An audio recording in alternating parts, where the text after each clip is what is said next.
On the line right now is JEFF Monosso from Fox News with a recap of last night's debate. What do you think? Were you surprised at the at Donald Trump's strategy and the outcome? What were your thoughts? I don't think I was surprised. I don't think anybody was really surprised that Donald Trump had to move the pendulum. I mean, look, after the last 72 hours, the headlines were basically Donald Trump against the world. Yeah. In the revelation of those tapes that were leaked from 2005, in which he called locker room banter. He apologized right off the bat, and he moved on despite the moderators trying to dig in. He moved on. He diverted. He owned it, did what he had to do, and focused on other things, saying, look, we've got ISIS chopping off people's heads, and we have other things to worry about. We're going to move on. And he did, and it was gone. And interestingly, were you surprised? I mean, I think Hillary made her point, but it seemed like there was either she was rattled, which she doesn't seem to be the rattled type, or it was a strategy that they weren't going to really pile on here. They were going to let the moment sit on its own. She was very critical. She said, this is the person he really is. But then she stopped. She could have brought it back around, and she didn't. Well, yeah, I mean, certainly there was a lot to talk about within, 90 minutes. Actually, it went to about 7 minutes long.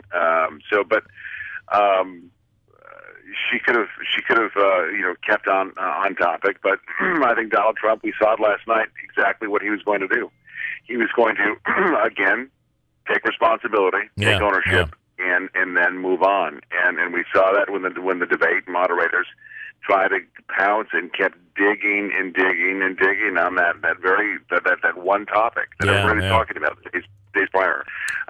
He moved on, but Hillary Clinton, she was been on the defense last night. I mean, having to look at Bill Clinton's four accusers as Donald Trump talked about some of the things that he did and allegedly did, and while Hillary Clinton defended him, she also had to defend Bill Clinton calling Obamacare crazy. So who won the debate? That's really in the eye of the beholder. And the ear of the listener, but certainly, going in, it was thought that it was going to get downright ugly and dirty because the gloves were off, and no topic was unsafe.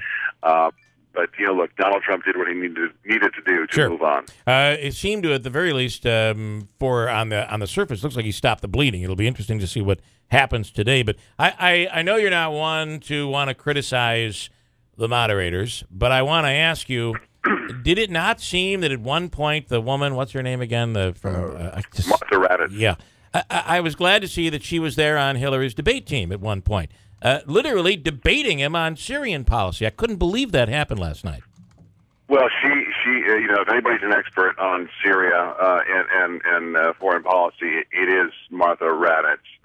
But the same type of pressure that she put on Donald Trump was not necessarily applied on Hillary Clinton. I agree. So that was obvious. But again, reaction to the moderators really is in the eye of the beholder and the ear of the listener. And this is a big game, and there's a lot at stake. And I'm not sure if this debate swayed any minds. I mean, we talked to many students who, conservative students, liberal students, and undecided students, if you can believe that. And many of them said, look, I mean, the way that this whole campaign has turned, this whole process has turned so ugly between both candidates and all the rhetoric and all the pundits who thank God will go away in 20 days, 25 days. They're just thinking about bowing out of this race and just staying home. I hear that from more and more. Yeah. We'll see. And listen, how many times, Jeff, during this campaign have we said, boy, we have stooped to a new level? And then this weekend came along, and this debate. It's just incredible. And look, that it's going to get worse. More is out there. More will be released. More stuff. More emails. More leaked tapes. I mean, the October is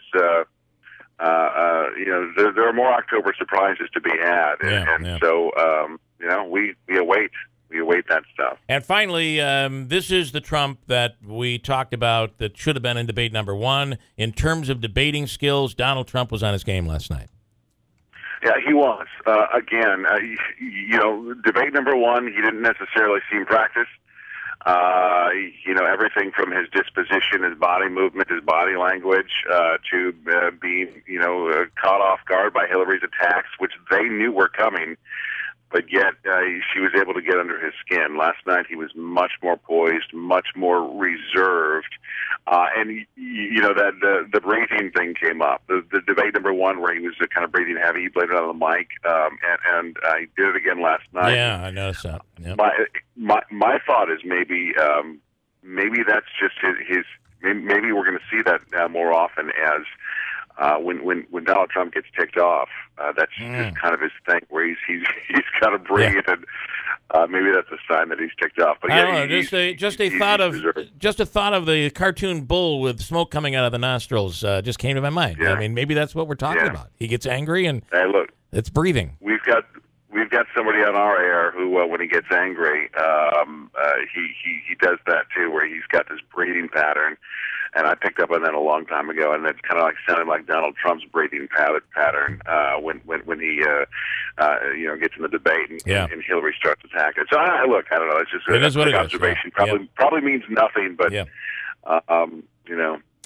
well, 30 days this will be all over with. But we know in the next 30 days there's more to come. So very interesting, Jeff Monosso. Thanks so much for your time. Thanks. Very interesting. I got to say. I've never looked forward to watching debates like I look forward to watching last night. And I'm going to ask you, mad. Are you mad at something? Are you upset? Are you okay? I'm not mad at all. Sorry, just sniffing. Sorry.